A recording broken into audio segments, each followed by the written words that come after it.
I'm Jim Knight, co-founder of the Instructional Coaching Group, and you're listening to Coaching Conversations, where I talk with coaching experts from around the world so that all of us can learn better ways to make an unmistakably positive impact on the people around us.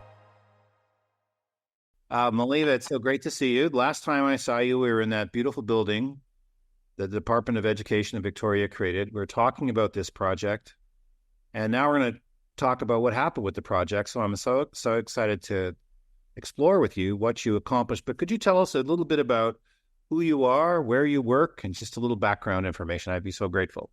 Sure. So my name's Mileva Tubbs, and I'm the Program Coordinator of Operations at Como Secondary College in Perth, Western Australia. And I've been here for 9 years, and part of my role is to support some of our school initiatives. So one of those initiatives is to put in place a strong and sustainable coaching program as part of what we do here at the college. And so we actually began with a very different model to the one that we use based on the impact cycle and partnership principle. So we started by working with Growth Coaching International on a peer coaching program, which involved the whole school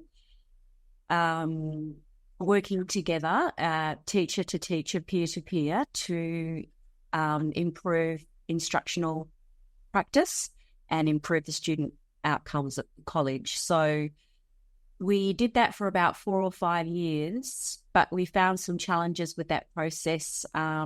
What we discovered were that there were some people who were highly invested in the process and really saw the value in that program, and they really flourished and continued to work with each other. And then there were some other people who, I guess, we didn't properly prepare our peer coaches to coach each other. So the whole process became unstuck when we discovered that there were peer coaches who weren't really paying fidelity to the process. The coaches were floundering in holding really good quality conversations with their peers. And we also had staff who really had no idea what sort of data they wanted collected in the classroom. And so the process really sort of fizzled out. So it had its own sort of life expectancy. And so we thought, well, let's go back to the drawing room and see, why didn't this work? And let's look at the research, let's look at the evidence out there to say, well, what's working really well, and will this approach fit our school context? So we decided to look at the impact cycle as a way of coaching, and we liked what the evidence was telling us about that, and also that it has been practiced, quite strongly in the US and other countries. So our leadership team really took a deep dive into what that might look like. And so once we decided that that was the approach we wanted to take, we then approached some of the people some of the teachers within our school to say, look, this is what we're thinking. Would anybody like to come on board as a coach? So we were actually learning the lessons from our previous peer coaching initiative. We were quite selective in who it was we wanted to be coaches. And so we went through a quality assurance process. So we coached those coaches in the impact cycle for 6 months. So they were wearing both a coach hat and a coachee hat, and they would coach each other for that 6-month period using the impact cycle, using the partnership principles, and get a real feel for what it feels like to be a coach and to be coached. And throughout that whole process, I supported the coaches through some reflective practice and use of video to to make sure that they were comfortable with that process, and also about their growth and where they could improve.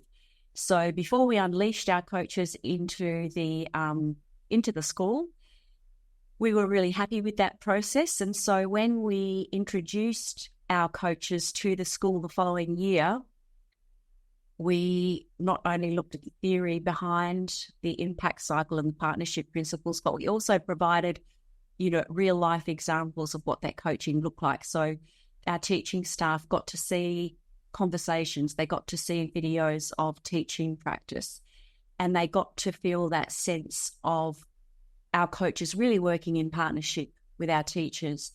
And we were really surprised with the uptake of our teachers. So we had 30% of our teachers in the first presentation that we had uptake with the program. So it's really sort of taken off from there.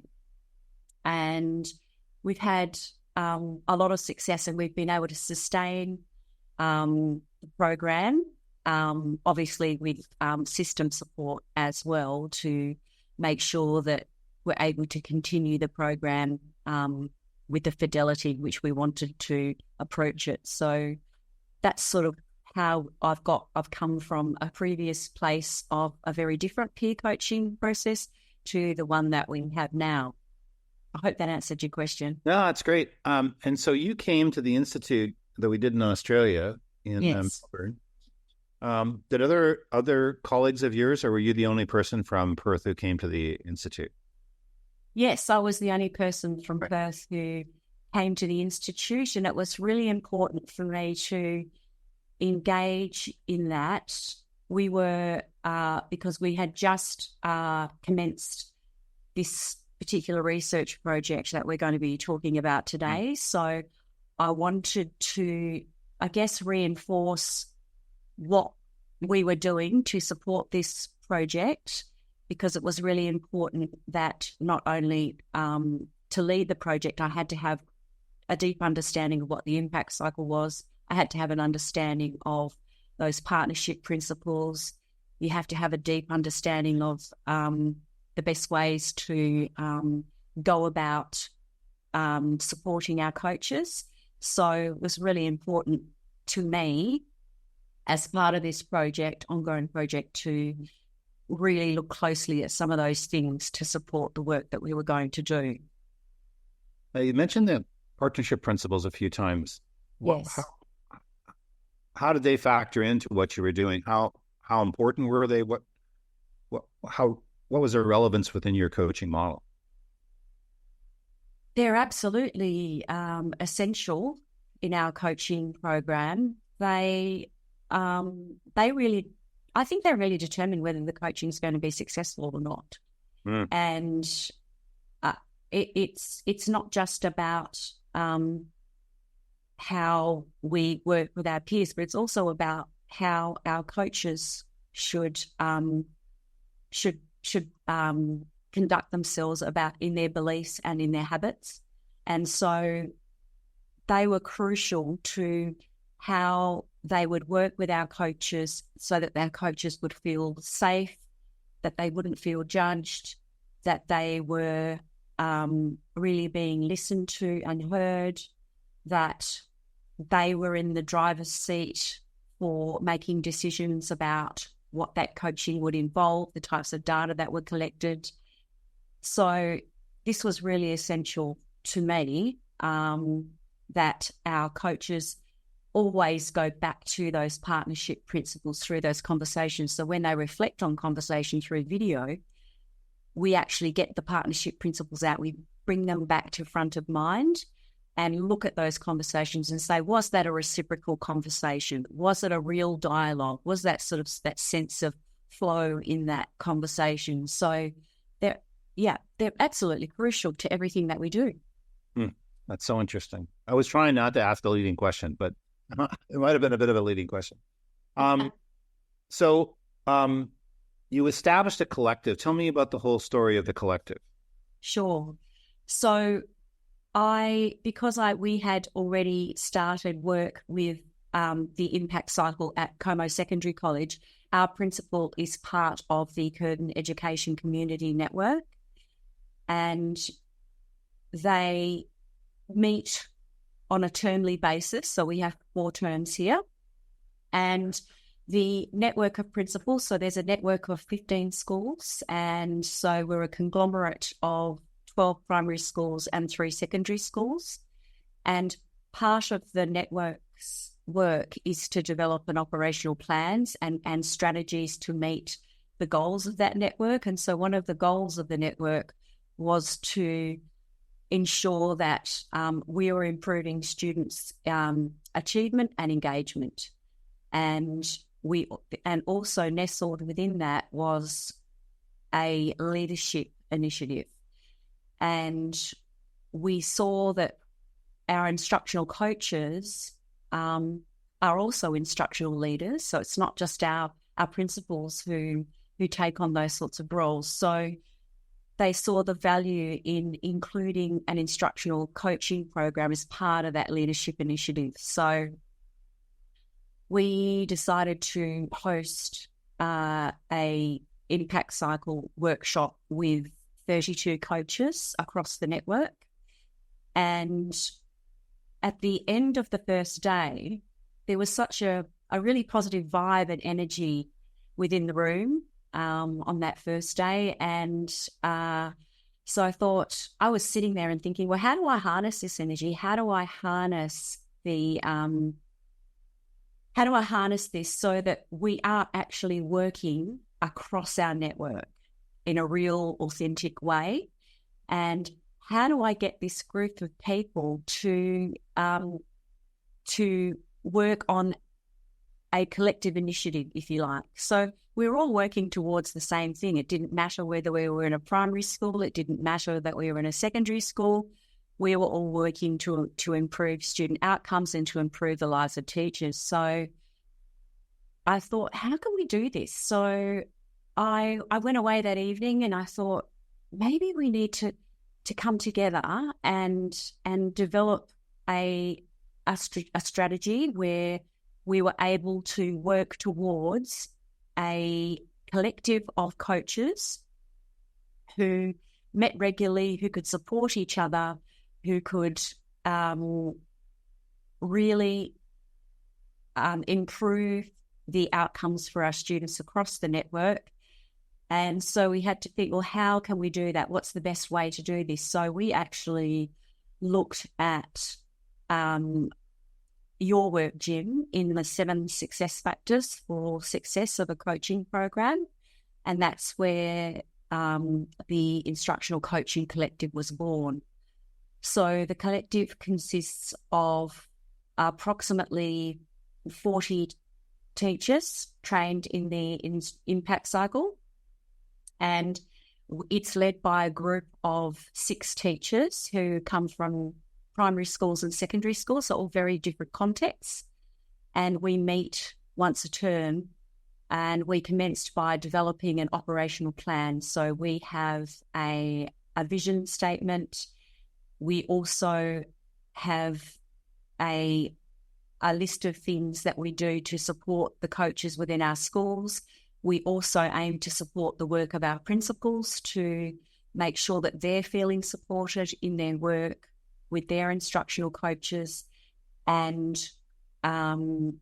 we also include resources, and we've developed a website throughout the Department of Education, and that contains resources to support coaches, administrators, people who coach coaches, coachees. So we're looking at all of the people who have a vested interest in the coaching program and supporting them in any way we can to make sure that they're being the best coaches, the best coachees, the best administrators that they can be to support coaching programs within their schools.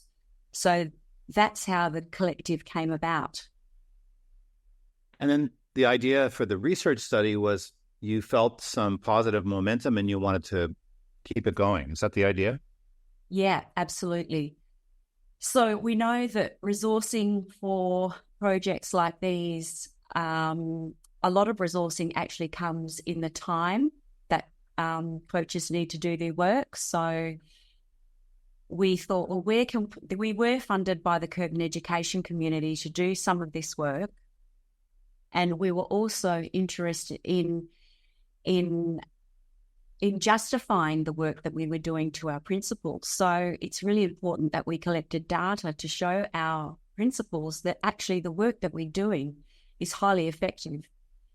And we thought, let's spread our tentacles out, and let's see what we can sort of do to get some funding. And we came across the Principals Association Research Foundation, which is a funding body which supports research across Australia. And part of the proviso of that funding is that they look at how can we improve the work that instructional leaders do across Australia. And we thought this is just going to be a perfect fit for us. And we were successful in that application. And part of the application was to say that our coaches would participate in a year-long program, which was completed in conjunction with Growth Coaching International. So as the project lead, I met with Growth Coaching International in Western Australia, and we were able to develop a bespoke coaching program which looked at setting some goals for our instructional leaders in two key interrelated attributes, and those are communication skills, which we know are absolutely essential when we're leading instruction, and also having a high level of content knowledge and pedagogy. So the project focused on those two key areas, and we started the process by having the coaches participate in a process where they took a really deep dive into what those communication skills looked like and in the coaching process, and also paying fidelity to the impact cycle and, again, the partnership principles. And then as part of that process, we looked at our instructional playbooks, and part of that process is to say, well, as part of your instructional playbooks, you've got those high impact teaching strategies, you have the theory behind those practices, you have those checklists that you work with, and you need to be able to model those high impact teaching strategies to your coachee. So we looked at how do we develop our knowledge of those, because we know that there are a lot of high impact teaching strategies out there. How do we develop that content knowledge, and how do we go about doing that as a coach? So we looked at those two elements and we set some goals, and we had to ensure that the 7 success factors for a coaching program were in place before we went about this particular project. So we've already talked about the partnership principles, so we had to come back to those on a regular basis throughout this whole project. We also looked at communication skills as part of the project. We looked at leadership, so how do we develop habits as leaders? How do we develop, create those habits that we want others to see within us? And we then also incorporated the impact cycle. So during the project, each coach had to work with a coachee for that year to practice the impact cycle, to practice those leadership skills, to practice partnership principles. And of course, as part of that process, they had to collect data to really paint that clear picture for the coachee, but they also had to collect data towards their own goal in communication skills and pedagogy. They also had to work from an instructional playbook as well. And so that meant that they had to have a deep knowledge in the strategies that they were working with as part of the process with their coach. And we also had to ensure that our coaches were well supported in an environment in which they could flourish. And then from there, I caught up with the coaches on a regular basis to say, how are you working towards that communication goal? How are you working towards that pedagogical goal?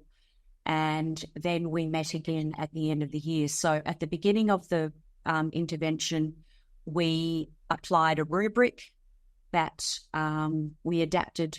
I think it was, I can't remember which book it was from you now, Jim. I think it was Evaluating. Yeah, I think it's Evaluating Instructional. There's a rubric for the 7 success factors there. Yes. So we talked about it in Victoria, actually. So that's right. Yes. So we adapted that rubric to fit an Australian context. And what we did was look at each of the rubric items. So under each of those 7 factors, we then fleshed out which of those factors actually require communication skills on the part of an instructional leader and which of those require content knowledge. And so we separated those out in each of the 7 success factors.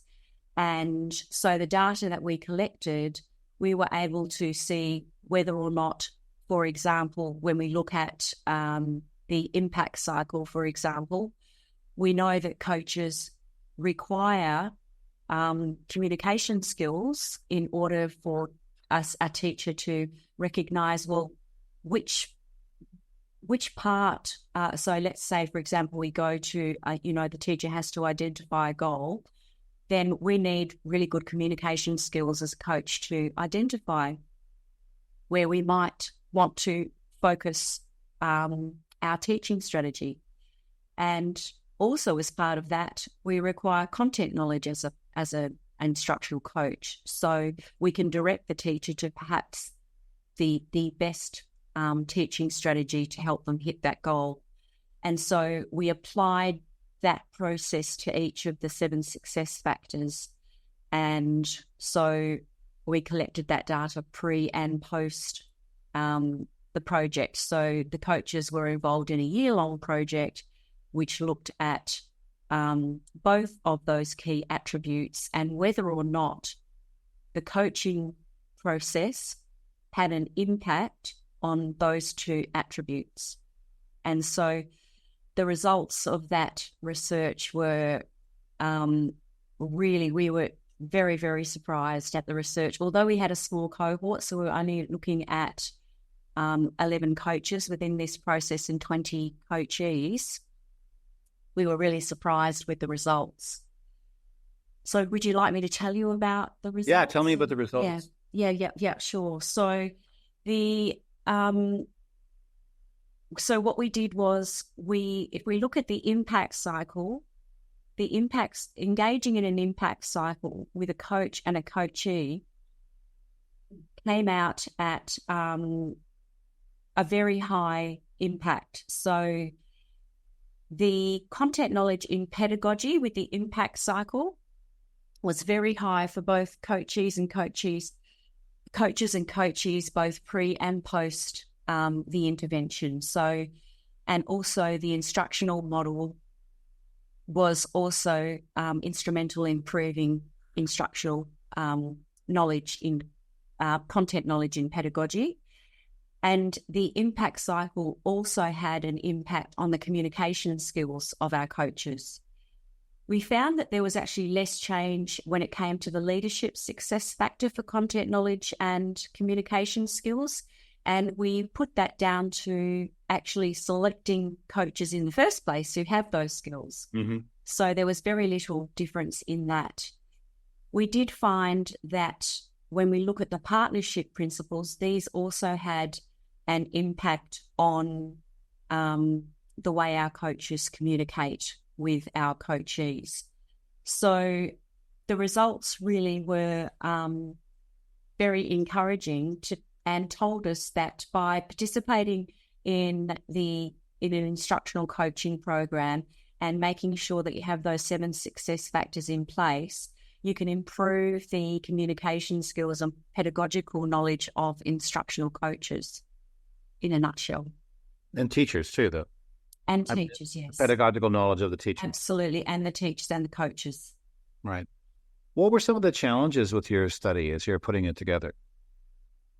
That's a really good question, Jim. So some of I guess, what was the first challenge was getting our principals to understand the work that our coaches do and ensuring that we have that support mechanism in place for our coaches. So we actually started by giving our principals a copy of the impact cycle and getting them to read it, and then unpacking that and what it might look like and how might I resource that. And we asked each coach to sit down with their principal and talk about what those supports might look like, what that process was going to entail for them working with their coachees, and how they were going to recruit teachers to want to participate in an impact cycle. Getting principals together as a collective is very difficult. So we know that they're extremely busy people, and we have to make sure that, so we do that by ensuring that the steering group that leads the work of the collective sits down with principals at least once a term to tell them about the progress that the Instructional Coaching Collective is making, particularly in the work of the project, where it's going, the sort of results that we're seeing, preliminary results in the data. So they were really impressed with that. So to keep our principals motivated in that area, sharing those sorts of results with them is overwhelmingly positive and keeps them really enthused about the work that we were doing. We also there were points where our coaches felt disconnected from each other because we said, okay, now go away, do the work in your schools. So there had to be a point of contact for each of the coaches. So I led that in ensuring that we caught up with the coaches. Someone had to keep that momentum going, and to ensure that the coaches were on track with those goals. We discussed, I guess we were using those impact cycle questions with our coaches as well to identifying that goal and to make sure that they were learning as they went along. And then we also ensured that they were able to change the goal if they needed to, if they weren't hitting it, to look at the data that they were using, the video of their coaching approach. And that was really helpful as well. I guess the other thing the challenge was actually collecting the data. So we had to make sure that the collection of data was as simple as possible for our coaches, and it was as simple as possible for our coachees, and that it was kept as confidential as possible. So we collected the data as aggregated data for each of the coaching group and also for the coachee group, so that we weren't asking our coaches to evaluate their coach, if you like. Mm-hmm. So that would be something that we would do probably further along in the next research project, so that we can look at, the efficacy so the coach can actually see how did my communication skills improve with this particular coachee. So it was important that we kept that as non-judgmental as possible, but collecting the data back was really difficult. So I actually had to physically go and collect the data and give them a timeline, just as you would in a coaching process, to say, this is the deadline. I'm going to collect this data on this particular day. Do you need any help with that? Is there anything that I can do to support you to get the data back to us as quickly as possible? So that was also a challenge for us. And the other thing was we also had an attrition rate of coaches, because our coaches through this whole process did develop amazing communication skills. did develop a deeper knowledge in content, a content knowledge in pedagogy. So they were seen as a valuable resource and a valuable asset to any school. And so we lost about a third of the coaches from this process. And although that is a challenge to the process, it's also quite heartening to know that our coaches are being snapped up by schools because of these very skills that they are able to develop. Yeah, I think one of the cool things about, we'll call it the movement of instructional coaching, is that, and I'm not sure how it is in Australia, but in North America, almost always the principals were males, and they were probably the football coach becomes the principal of the school. But now with instructional coaching, many instructional coaches are females. So it's a lot more women are in the role of being leaders in that, and it's, a really wise decision to tap into that intelligence in schools. So instructional coaching has kind of made the system a little bit more equitable, and it's probably improved the system by tapping into all that intelligence of the women in the position. Anything else you want to say about the study, the results? I want to ask about the future, but anything else you want to say about the study and that came out of it, or anything we haven't touched on? I guess when we went through the review process with our funding body, they were really interested because the board of the funding body are a group of principals from across Australia, and they were all really interested in how this actually supports the work that each of their schools do, and they were interested in how they could apply this as a successful model in which to base their own in-house coaching programs, as well as a successful model as to how a collective of coaches works across a network of schools. Now, I don't know how that works in the US, but I'm really interested to possibly hear more from you about that, Jim, in the future. So they were really interested in this, yes, as a model that might work for a network of schools, and how do we upscale that as well. So that to me was also a really great outcome, and they were really interested to know, what might be sort of the next steps in this whole process. So the next steps for us are going to be looking at how we can upscale this so that we're not only involving one network of schools, but how do we apply this process, and how do we bring in coaches from across the state of Western Australia to have a really large collective of coaches working towards the same thing. And also, we're finding that schools are in very different places within their coaching journey. So some schools, really have a really deeply embedded coaching process. Some require support in getting that coaching process off the ground.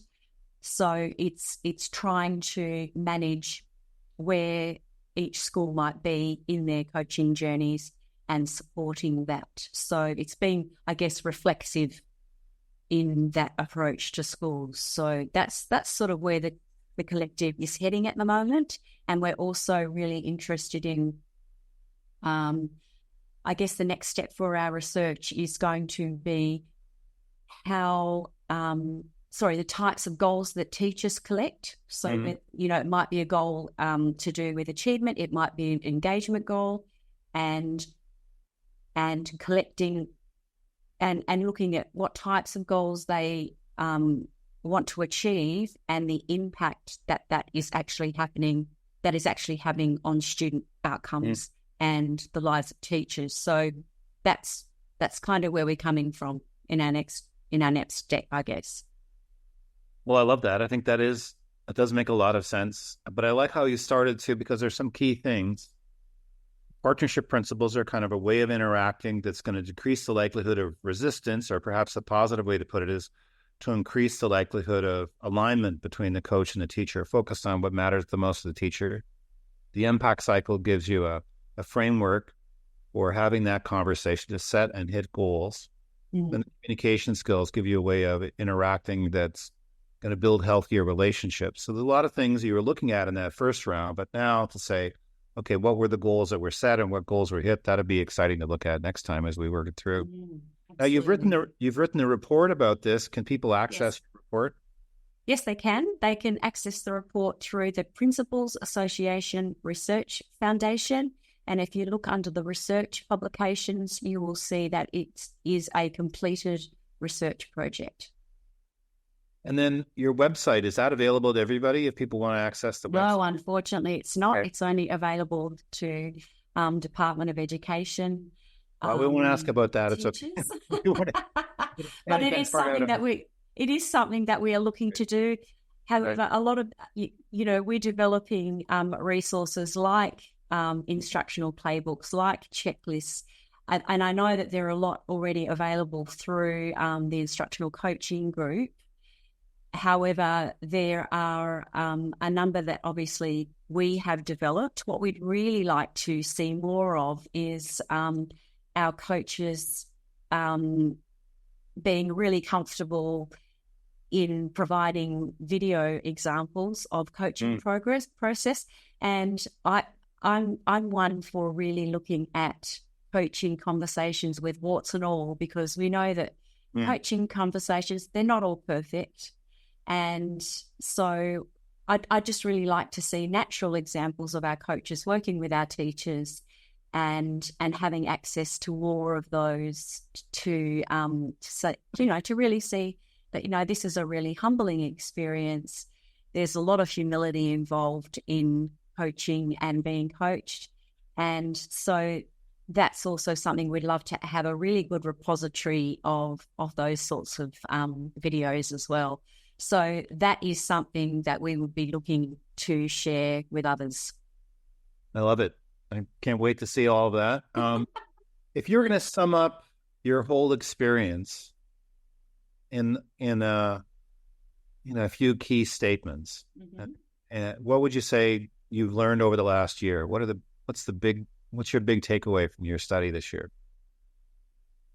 The big takeaways for me are that you cannot possibly have a great instructional coaching program without the village. So it's obviously not something that I've led on my own. It's involved a huge amount of work, a huge amount of commitment for individuals. It's about trying to keep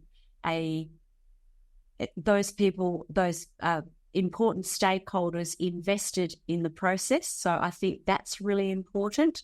And how you do that is to continually update the progress that our coaches make, the impact that this is having on the lives of our teachers and on the outcomes for our students. So that's a big takeaway for me. The other big takeaway is that we coach more coaches than we need, because we know that they go off to do amazing work elsewhere, and that our instructional coaches are an incredibly valuable asset to any school. And it's important that our teachers are able to participate in this process where they can dip in and out of it whenever they feel, and that you have to be highly flexible in your approach, and you have to be flexible in ensuring that, or realizing that your coaches and your coachees are going to fall in and out of a program, because we know that life gets in the way of these things, but it's about keeping teachers enthused in that whole journey with our coaches. I think it's important.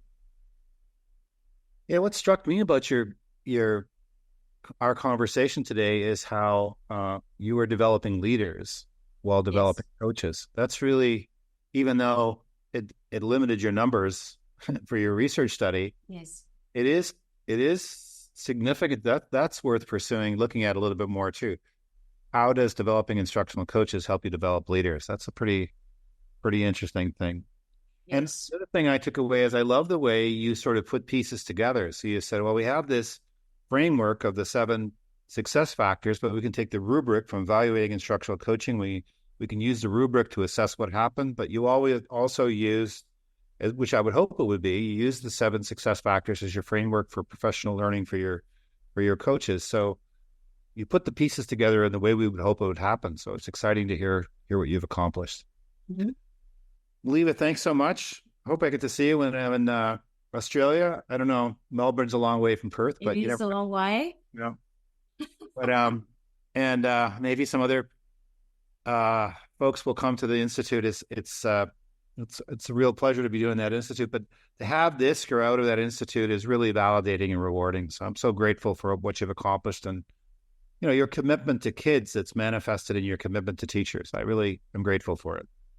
Oh, thank you. And we're excited to where this is going to take us next. And as I said, we're really, I think a lot of the resources that you've provided us, Jim, are just so practical and have really helped us structure a research project and structure a coaching program that really helps us to make transparent, the work that we do, and really makes for a framework for ensuring that our coaching program is in fact going to be successful. Wonderful. So grateful. We'll put the link to the study so people can download the report. Yes. And then next year we'll do this again when you can tell me about the second study, what you learned from that. So thank you so much. That sounds good, Jim. All right. Thanks.